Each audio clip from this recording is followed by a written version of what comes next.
가장 문제가 된 거는 21년 12월 29일에 있었던 채널 A와의 인터뷰였습니다. 근데 이 발언을 워딩 그대로, 당시 이 대표의 워딩 그대로 들어볼 필요가 있는데 들어보겠습니다. 제가 그리고 국민의힘에서 4명 사진을 찍어가지고 마치 제가 골프를 친 것처럼 사진을 공개했던데, 제가 확인을 해보니까 전체 우리 일행 단체 사진 중에 일부를 떼내가지고 이렇게 보여줬더군요. 조작한 거죠. 이게 워딩 그대로입니다. 그런데 이번에 2심 고등법원은요, 이 발언도 골프를 치지 않았다라고 말했다고 볼 수 없다고 했습니다. 이 발언이 골프를 치지 않았다라는 말로 해석되지 않는다는 겁니다. 그 이유로 첫 번째, 골프라는 단어가 나오지 않는데요. 그 어디에도 골프라는 단어가 언급되지 않았다. 여행, 출장, 표창이라고 말한 것도 아닐 뿐더러 골프를 치지 않았다고 해석할 수 있는 어떠한 단서나 근거도 없다. 이 사건 골프 발언과 앞부분 발언은 같은 질문에 대한 답변이고, 그 질문 중에 골프라는 단어가 전혀 언급되지 않았다는 점은 앞서 본 바와 같다. 네? 이게 무슨 말인지. 아니, 이재명 대표가 직접 자기 말로 얘기를 합니다. 골프를 친 것처럼 사진을 공개했던데. 본인 입으로 골프라는 단어를 분명히 언급했는데 대체 왜 골프라는 단어가 안 나왔다고 2심 재판부만 안 보이는 건가요?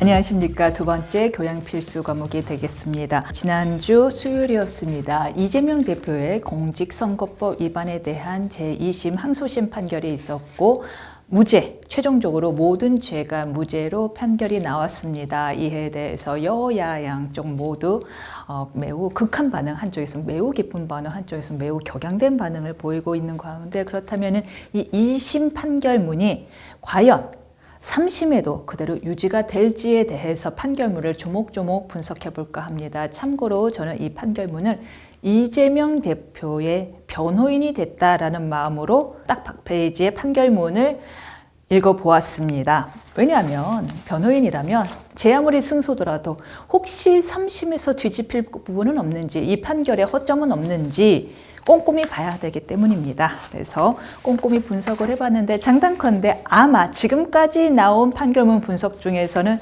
제일 꼼꼼하다고 보셔도 무방할 것 같습니다. 잘 아시다시피요, 이 사건의 공소 사실은 고 김문기 차장에 대한 발언 부분과 그리고 백현동 부분에 대한 발언 부분으로 나누어집니다. 먼저 그렇다면은 고 김문기 처장에 관한 발언 부분부터 어느 부분이 1심과 2심이 달라졌는지, 그리고 그 근거는 무엇인지를 살펴보도록 하겠습니다. 먼저 큰 틀로 김문기 처장 관련부터 하겠습니다.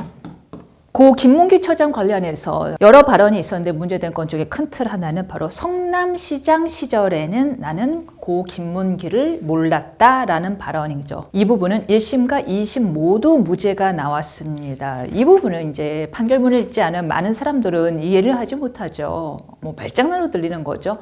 어떻게 알았냐? 얘는 교유행위, 검찰의 주장대로 교유행위가 있었는지 여부를 물은 것인데, 이리 단지 몰랐다, 기억나지 않는다, 인식의 문제로 이야기를 해서 무죄가 나올 수 있느냐라고 했는데, 이는 판결문을 읽어보면 어느 정도 일리가 있습니다. 솔직히 말씀을 드릴게요.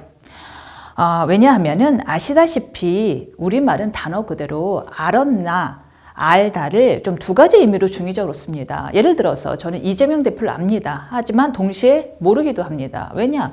당연히 우리나라 제1당의 대표인데 뉴스를 통해서 매일 보는데 알죠. 그러나 난 그를 일면식도 없습니다. 정말 말 그대로 알냐? 너 누군지 알아? 너 스티브 잡스 알아? 알아. 일단 지식의 문제에서 알다도 있지만 교유행위의 의미에서 알다도 같이 쓰거든요. 이거는요, 진행자가 잘못한 거예요. 방송에서 진행자가 김문기 처장을 성남시장의 시절에 알았습니까? 라고 물은 거는 교류행위가 있었느냐, 알고 지냈느냐, 어울려 지냈느냐를 물은 건데, 그 말에 빈틈을 교묘하게 눈치챈 이재명 대표가 프레임을 바꿔버렸습니다. 인식의 문제로요. 나는 성남 시절 그를 알지 못했다, 기억나지 않는다, 인식의 문제로. 그런 경우에 진행자라면 사실 다시 한번 캐물어야 됩니다. 만약에 이게 증인신문이었으면 캐물었을 겁니다. 아니요. 그 뜻이 아니고 알고 지냈냐, 어울리고 지냈냐를 물은 겁니다. 그렇다면 과연 뭐라고 답변을 했을지가 궁금하거든요. 그러나 나는 기억나지 않는다. 인식의 문제로 프레임을 싹 바꿔버렸는데도 그에 대한 추가 질문이 없는 상태에서 넘어가 버렸습니다. 그러다 보니 인식의 문제에 대한 답변으로 끝나버린 것이죠. 그러다 보니 기억나지 않는다, 알지 못했다 라는 답변은 인식의 문제라 이는 행위의 상황이 아니라 행위의 문제가 아니라 처벌하지 못한다 라는 것은 의심스러울 땐 피고인의 이익이라는 법 원칙에 부합한다고 볼 수 있습니다. 그러나 두 번째 1심에서도 유죄가 나온 부분이죠. 뭐냐면 골프를 치지 않았다라는 것은 허위 사실이 맞다. 행위에 대한 것도 맞고 나아가 허위다라고 본 1심 유죄 나온 부분이 2심에서 이번에 무죄로 나왔는데 이 부분이 논란입니다. 아냐? 몰랐다. 이거는 뭐냐? 행위를 질문했으나 인식의 문제로 프레임을 바꿔버렸는데 그 생태로 더 추가 질문이 없었기 때문에 인식의 문제로 답변이 끝나버렸다. 그래서 이에 대한 1, 2심 모두 무죄로 나온 거는 뭐 형사소송법 대원칙에 비추어 볼 때 수긍할 만하다라는 거고요. 골프를 치지 않았다. 이 부분을 볼까요? 골프를 치지 않았다에 대한 여러 가지 방송상의 발언이 있었으나 가장 문제가 된 거는 21년 12월 29일에 있었던 채널 A와의 인터뷰였습니다. 근데 이 발언을 워딩 그대로 당시 이 대표의 워딩 그대로 들어볼 필요가 있는데 들어보겠습니다. 제가 그리고 국민의힘에서 4명 사진을 찍어가지고 마치 제가 골프를 친 것처럼 사진을 공개했던데 제가 확인을 해보니까 전체 우리 일행 단체 사진 중에 일부를 떼내가지고 이렇게 보여줬더군요. 조작한 거죠. 이게 워딩 그대로입니다. 그런데 이번에 2심 고등법원은요. 이 발언도 골프를 치지 않았다라고 말했다고 볼 수 없다고 했습니다. 이 발언이 골프를 치지 않았다라는 말로 해석되지 않는다는 겁니다. 그 이유로 첫 번째, 골프라는 단어가 나오지 않는데요. 그 어디에도 골프라는 단어가 언급되지 않았다. 여행, 출장, 표창이라고 말한 것도 아닐 뿐더러 골프를 치지 않았다고 해석할 수 있는 어떠한 단서나 근거도 없다. 이 사건 골프 발언과 앞부분 발언은 같은 질문에 대한 답변이고 그 질문 중에 골프라는 단어가 전혀 언급되지 않았다는 점은 앞서 본 바와 같다. 네? 이게 무슨 말인지 아니 이재명 대표가 직접 자기 말로 얘기를 합니다. 골프를 친 것처럼 사진을 공개했던데 본인 입으로 골프라는 단어를 분명히 언급했는데 대체 왜 골프라는 단어가 안 나왔다고 지금 2심 재판부만 안 보이는 건가요? 골프를 친 것처럼 사진을 공개했는데 중략 조작한 거죠. 는데는 뭡니까? 그런데의 준말인데 그런데는 우리 국어사전에도 뭐라고 나오죠? 앞의 내용과 상반되는 내용을 이끄는 접속부사라고 합니다. 골프를 쳤는데 그런데 조작한 것이다. 그럼 조작한 것이다라는 표현을 왜 쓴 거죠? 부정하기 위해서 골프를 쳤다는 말을 부정하기 위해서 조작한 것이다라는 표현을 쓴 건데 이 명백한 표현이 왜 부정이 아니라고 하는 건지 도무지 이해할 수가 없습니다. 일단 골프란 단어가 안 나왔다는 말도 말이 안 되고 골프란 말이 나왔으니까요. 조작한 것이다도 부정어가 아니라는 말도 이해가 가지 않습니다. 이에 대해서 물론 판결문에서 설명을 합니다. 이게 가장 지금까지 논란이 되고 있는 재판부의 설명인데 조작한 것이다라는 표현은 확대된 사진이다라는 표현의 다른 표현이다라는 것입니다. 이제 이 한간에서 알려진 거는 확대된 사진이라 조작이다라고 재판부가 얘기했다는 건 그렇게 얘기한 건 아니고요. 피고인이 조작이라는 표현을 쓴 까닭은 확대된 원본입니다라는 걸 그렇게 표현한 것으로 보인다라는 취지로 이야기를 한 겁니다. 아주 너무 너그럽게 해석을 한 거죠. 심지어 말도 덧붙입니다. 검사 말대로 최대한 해석을 하더라도 그냥 피고인의 취지는 이 사진이 곧 골프를 같이 친 사진은 아니지 않습니까? 라는 취지의 말에 불과하다라는 건데 글쎄요. 저는 이런 해석은 들어본 적이 없는 것 같습니다. 일단 조작이라는 말이 뭐죠? 사실이 아닌 걸 사실처럼 보이게 인위적으로 만든 게 조작입니다. 그 조작이라는 단어 자체에 사실이 아닌 것이라는 의미가 내포되어 있습니다. 부정을 했다는 거예요. 사실이 아닙니다. 골프를 쳤다고 사진을 공각했는데 조작한 것이죠.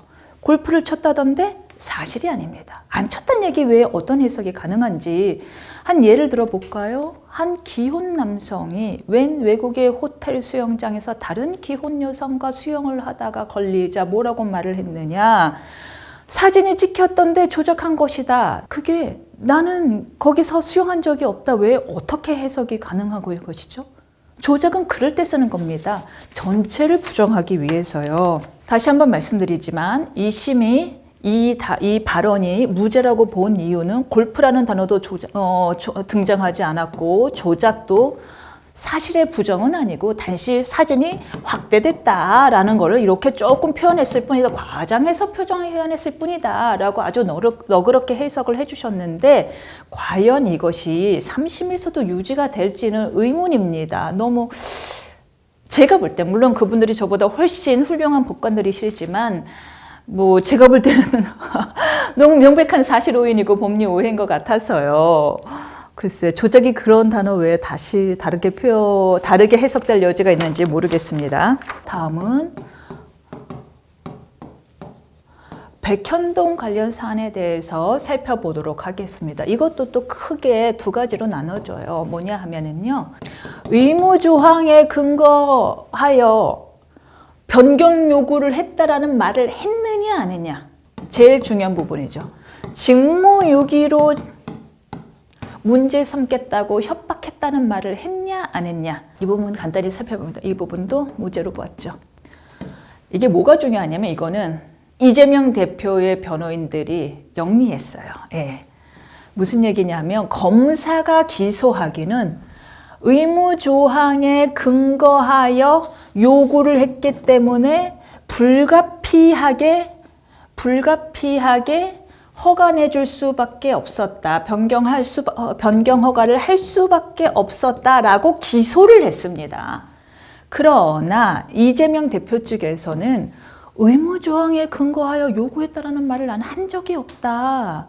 이거는 우리가 한 얘기는 국토부에 요구가 있었다라는 말을 했었고 우리가 왜 국토부의 요구에 따를 수밖에 없었는지를 패널을 들고 설명을 하면서 공공조항 이전 특별법에 특별법에 이런 법이 있어서 이런 의무 조항이 있어서 우리가 하는 수 없이 불가피하게 따랐다라는 걸 설명하는 과정에서 의무 조항 얘기를 꺼냈을 뿐이지 국토부가 이거를 운운하면서 야 의무 조항 있으니까 니네 잔말 말고 따라라는 말을 한 적은 없다 라고 부정을 하자 재판부가 그래 이 말은 맞다 요 말을 한 적은 없으므로 이것이 허위 사실이라는 검찰의 기소는 잘못됐다라는 얘기를 한 거죠. 요거는 변호인들이 예리하게 잘 짚어냈고요. 검사가 무리하게 확대해서 왜곡해서 발언을 해석한 후 기소한 것이기 때문에 저는 이건 검찰 측 실수라고 보입니다.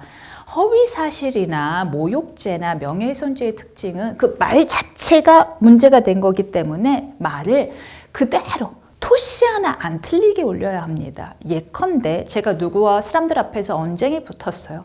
너무 화가 나서 야 이 미친 했어요. 그랬는데 저 사람이 나를 고소를 했어요. 나를 향해서 자신을 향해서 내가 야 이 미친놈아 라고 소리를 질렀다. 모욕죄의 성립 여부가 달라질 수 있는 겁니다. 야 이 미친놈하고 외친 건 다른 얘기죠. 물론 다 압니다. 정말 내가 하고 싶었던 말은 그 욕설이라는 걸 다 알지만 난 입 밖으로 안 꺼냈거든요. 워딩만 가지고 기소해야 되는 게 허위사실 공표나 모욕죄나 명예훼손죄의 특징이라는 것, 이 부분은 검찰이 실수했다라는 거 인정합니다. 직무유기 협박, 이게 이제 진짜 중요한 부분이죠. 이 부분이 대법원에 갔을 때 과연 유지가 될 것인지 대법원에서도 가장 뜨겁게 논쟁이 될 것으로 보여지는데요. 1심에서는 유지가 나왔습니다. 국토부에서 이런 발언 한 적도 없고 이런 행위 한 적도 없는데 피고인은 이런 이야기를 했으므로 허위사실 공표에 해당한다라는 거였죠. 이것 때문에 양형이 세게 나온 가장 큰 원인, 양형이 센 가장 큰 원인은 바로 이 발언으로 해석이 됐죠. 그러나 2심에서 이제 무죄가 나왔는데 그 근거가 무엇이냐? 첫 번째, 이 발언은 피고인의 행위에 대한 발언이 아니라 국토부 직원들의 행위에 대한 발언이었다. 따라서 처벌할 수 없다. 의행하실 거예요. 이 부분도 자세히 설명드리겠습니다. 그 다음은 협박은 심리적 압박에 과장된 표현에 불과하지 아니하다라는 겁니다. 국토부 직원의 행위에 대한 표현에 불과하다. 이게 왜 무죄의 근거가 될 수 있느냐? 이거는 허위사실 공표죄의 구성 요건 때문입니다. 우리 공직선거법 허위사실 공표죄 지금 자막 나가고 있을 거예요. 보면요. 누구든지 다음 행위를 할 수 없다. 후보자, 중략 등에 관하여 허위사실을 공표하거나 등등 하는 행위. 후보자에 관하여 허위사실 등을 공표하는 등의 행위. 즉 후보자에 관하여 행위라고 되어 있는데 재판부가 뭐라고 한 거냐? 이재명 대표의 피고인의 이 발언은 피고인이었던 후보자였던 본인에 관한 행위를 이야기한 것이 아니라 국토부 직원의 행위를 말한 것이지 않느냐. 따라서 허위사실 공표죄 구성요건에 해당하지 아니한다라고 본 겁니다. 여러분은 어떻게 보시나요? 정말 최선을 다해서 허위사실 공표죄를 아주 좁게 최협의로 해석을 한 거지요. 아까 전 조작에 대해서 너무너무 너그럽게 해석을 했다거나 이 협박에 대해서 너무너무 너그럽게 해석을 한 거와는 대비되게 여기에 대해서는 최협의로 해석을 했습니다. 그런데 여러분, 국토부 직원이 협박을 했다라는 행위는 곧 무엇이죠? 내가 협박을 당했다의 다름 아닙니다. 나의 행위이기도 해요. 누군가가 능동이면 나는 피동으로 수동으로 당한 것입니다. 그렇게 표현하는 사람들이 있어요. 주어가. 내가 교통사고를 당했다라고 얘기하는 사람도 있고 제가 교통사고를 일으켰다라고 표현하는 사람도 있어요. 결국은 행위에 대한 얘기입니다. 본인에 대한 행위. 이 재판부식 표현에 의하면요. 앞으로 선거를 치룰 사람들은 모든 허위 사실은 주어를 타자로만 하면 됩니다. 다른 후보자면 안 돼요. 다른 후보자의 경우에는 허위 사실 공표죄 구성 요건에 해당되니까요. 이 후보자 등이 아닌 타자를 주어로 해서 하면 돼요. 제가 날 때렸다. 제가 내 돈을 훔쳤다. 제가 우리 집에 강도 들어왔다. 그렇게 되면은 본인이나 다른 후보자에 대한 행위에 대한 표현이 아니므로 처벌할 수 없다가 돼버려요. 이런 논리가 어디 있습니까? 아니 뭐 자세한 설명은 하지 않겠습니다. 하여튼 이 부분은 대법원에서도 고심할 걸로 봐요. 과연 허위사실 공표죄의 이 행위가 오로지 능동적 행위만을 의미할 것인지에 대해서는 3심에서도 고심을 해야 될 것으로 보입니다. 자, 두 번째, 협박. 상당한 강도의 압박을 과장하여 표현했다고 볼 수 있으나 허위사실까지는 아니다라고 이야기했습니다. 그런데 재판부가 무엇을 간과했냐? 이재명 대표는요, 법조인입니다. 협박의 법률적 의미가 무엇인지 알고 있는 사람이에요. 협박이란 공포심을 일으키게 할 목적으로 상대방 위해를 가할 것을 통고하는 범죄입니다. 예를 들어서 몸조심하셔라. 이게 전형적인 협박이죠. 우리가 비법조인들이 흔히 쓰는 말들이 있어요. 쟤 나한테 사기쳤잖아. 뭐 예를 들어서 저녁 약속이 7시인데 6시라고 숨겼어요. 맨날 늦게 오는 사람이라서 야, 저녁 약속 6시야 라고 했더니 7시에서 혼자 가서 멀쩡히 오래 기다렸어요. 그럼 쟤가 나 사기쳤잖아. 비법조인은 그런 말을 씁니다. 기망 이꼴 사기라고들 얘기를 해요. 하지만 법조인들은 절대 그렇게 쓰지 않습니다. 왜냐하면 사기는 금전적 편취, 금전의 편취라는 구성 요건을 별도로 요구하기 때문이죠. 돈을 뜯어내지 않으면 사기라는 표현을 쓰지 않아요. 비법조인이 협박을 당했습니다 라고 썼다면 이해할까 말까예요. 그런데 법조 경력이 수십 년인 사람이 내가 협박을 당했습니다. 심지어 수단까지 구체적으로 얘기했습니다. 뭐라고? 직무유기로 문제 삼겠다고 수단까지 구체적으로 얘기하면서 협박이라는 표현을 썼는데 이게 어떻게 심리적 압박이 될 수 있겠는지 저는 물론 그분들보다 훨씬 미천한 경력의 법조인이지만 저로서는 이해가 가지 않습니다. 보통 정말 심리적 압박, 무서워서 이렇게 쓴 거라면요. 감정이 나옵니다. 나 협박당해서 무서웠잖아요. 너무 무서워서. 이 심리가 나옵니다. 근데 그렇지 않고 협박의 수단까지 구체적으로 얘기했다는 것은 협박이 무엇인지 정확하게 알고 있는 사람이라는 겁니다. 그런데 이거를 단순히 심리적 압박에 불과하다라면서 협박을 이렇게 최광의로 넓은 의미로 해석을 했다라는 것은 과연 대법원에서도 그대로 유지가 될지, 이것이 사실 우인이라고 볼 여지는 없을지, 제가 변호인이어도 상당히 조금 불안하지 않을까, 궁금하지 않을까 싶은데요. 사족을 붙이자면은 과연 재판부가 이게 이 3심에서 그대로 유지될 거라는 확신이 있는 상태에서 썼는지도 조금 의문입니다. 지금까지 이 이재명 공직선거법 위반에 대한 항소심 재판부 판결문을 분석을 해봤는데요. 좀 어려운 부분도 있을 텐데 그래도 끝까지 구독하고 시청해 주신 여러분들 감사합니다.